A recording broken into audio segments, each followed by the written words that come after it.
In the 1980s, the global watchmaking industry was a closed circuit dominated by established European and Japanese firms. This discipline required microscopic tolerances. Building a watch movement meant assembling tiny components with flawless precision, demanding intense, specialized focus. At the time, the international community looked at India's industrial landscape and saw only basic commerce. The perception was that domestic manufacturing was equipped for textiles and general goods, but entirely unsuited for high-tech microengineering. A small group of Indian executives saw an opportunity in that gap.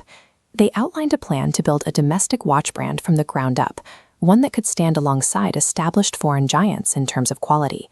To succeed, they would have to do more than set up a supply chain.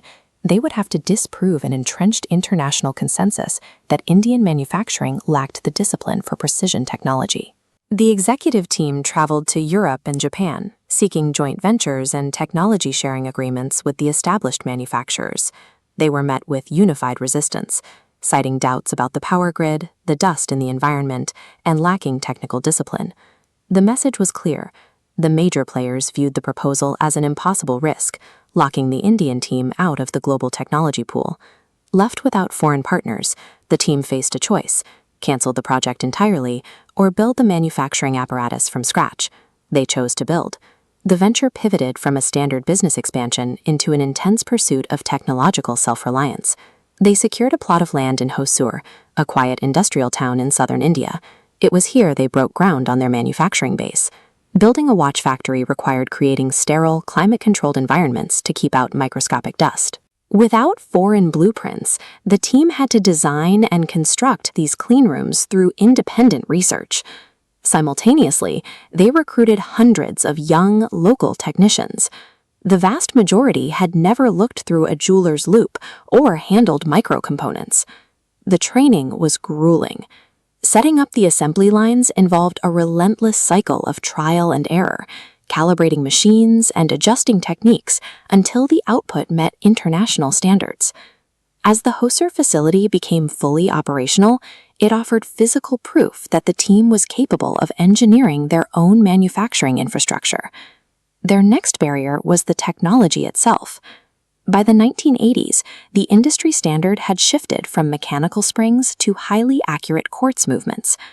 Looking at this comparison, the right mechanical piece relies on springs.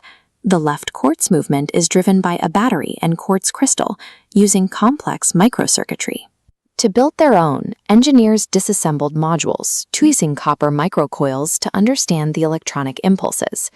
They spent thousands of hours winding coils and testing frequencies, demanding exact metrics from their locally manufactured components. Eventually, the testing stabilized. The Hosur plant successfully produced its own functional, highly accurate quartz movement. Mastering quartz was the definitive answer to their critics. The team had matched the vanguard of global watchmaking technology entirely in-house. With the internal mechanics secured, the company had to package the technology for the consumer.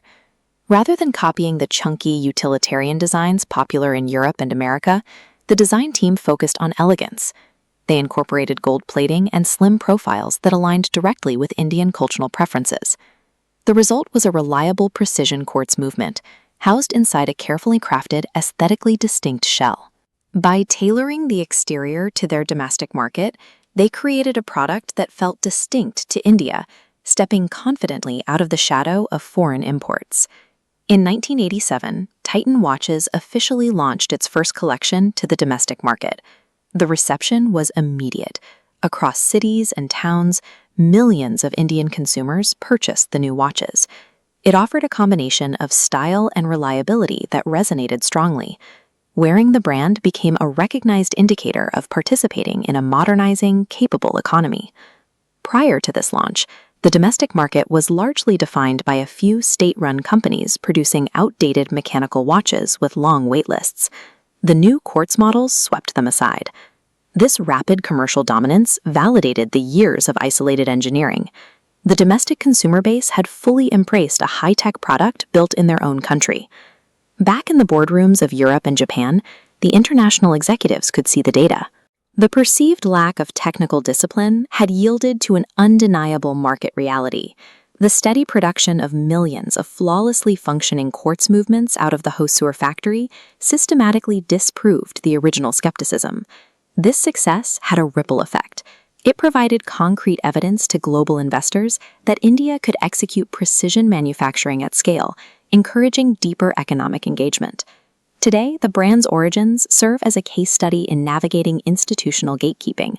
The team identified a hard technological barrier and methodically engineered their way through it.